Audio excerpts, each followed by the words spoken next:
US president Donald Trump ने जिसका खदशा था वही किया, और ये कई दिन से उम्मीद की जा रही थी कि जिस तरह वो बयानात दे रहे हैं, तो ये लग रहा था कि वो ज़रूर कुछ ना कुछ एक्शन लेंगे।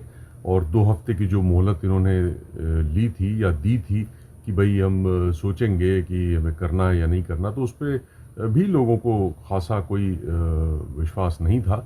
तो जब आज खबर आई तो अचंभा तो हुआ लोगों को, बहुत से लोगों को, लेकिन ये भी था कि भई डोनाल्ड ट्रंप तो इस तरफ जाने का पहले से मन बना चुके लगते थे।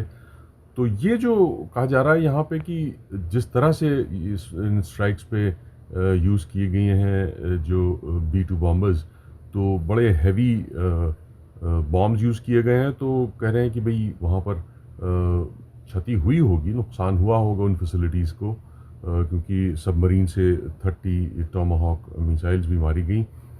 लेकिन जो एक्सपर्ट्स हैं वो यहाँ पे ये भी कह रहे हैं कि ये इस तरह से जैसे ईरान ने कहा है कि वो पहले ही खाली कर दी गई थी तीनों फैसिलिटीज़, तो ये कहते हैं एक्सपर्ट्स कि किस हद तक नुकसान पहुंचा होगा कि जो इनका स्टेटेड गोल था कि जो फैसिलिटीज़ इस तरह से बर्बाद हो जाएं कि वो यूज़ ना कर सकें एनरिचमेंट के लिए, और बॉम्ब की शक्ल जो है वो ना तैयार हो सके। तो ऐसा जो एक्सपर्ट्स कह रहे हैं कि ये तो अगर उन्होंने सारा जो एनरिच्ड यूरेनियम 60% वाला था तो वो हटा दिया है, तो हो सकता है कि भाई वो कहीं सेफ जगह रखा हो और फिर बाद में वो एक्टिवेट हो जाए और फिर उसको फिर से शुरू कर सकें। तो फिर मकसद जो इनका था वो तो पूरा ना हुआ। तो ये इसलिए सवाल उठ रहे हैं यहाँ पे।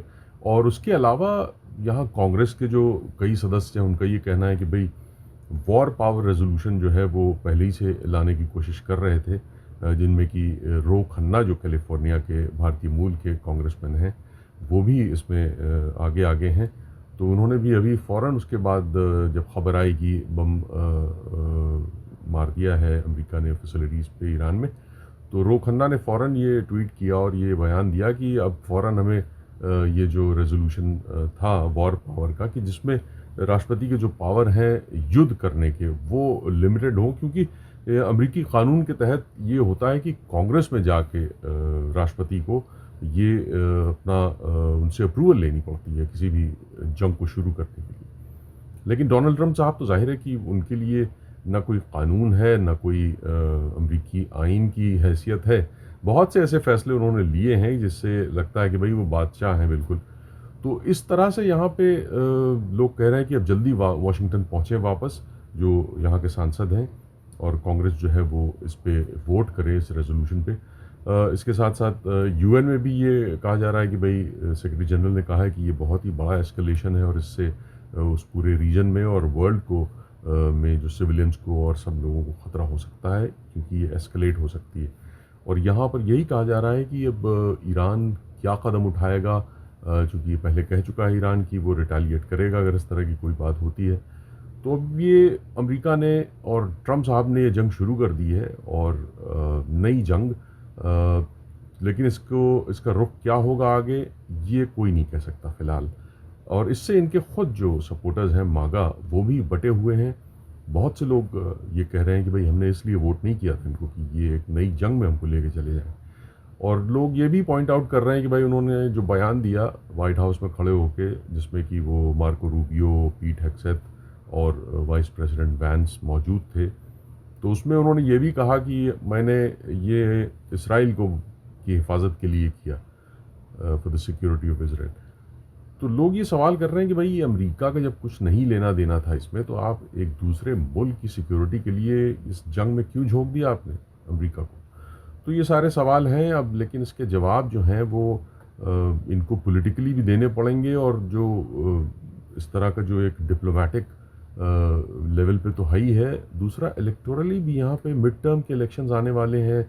ये एक जंग शुरू हुई है तो इसमें मिड टर्म के जो कांग्रेशनल और सेनेट के इलेक्शंस होते हैं 2026 में अगले साल हैं, तो उस पर भी असर इसका पड़ सकता है। बहुत से लोग ये मान रहे हैं, चूँकि मागा जो है जो इनका बेस है वो भी इसमें बटा हुआ है, और लोग कह रहे हैं कि भाई इसलिए वोट नहीं किया था। तो जाहिर है इनको नुकसान हो सकता है इलेक्टोरली भी, लेकिन सबसे बड़ी चीज़ ये है कि सिक्योरिटी के हवाले से वहाँ पर जो मौजूद हैं 40,000 के करीब कहा जाता है कि अमेरिकन फोर्सेस मौजूद हैं उस रीजन में।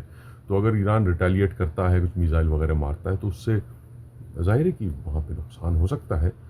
तो इस पे भी यहाँ पे सवाल उठ रहे हैं कि भाई आपने ख़तरे में डाल दिया वहाँ पर जो अमरीकी ट्रूप्स को।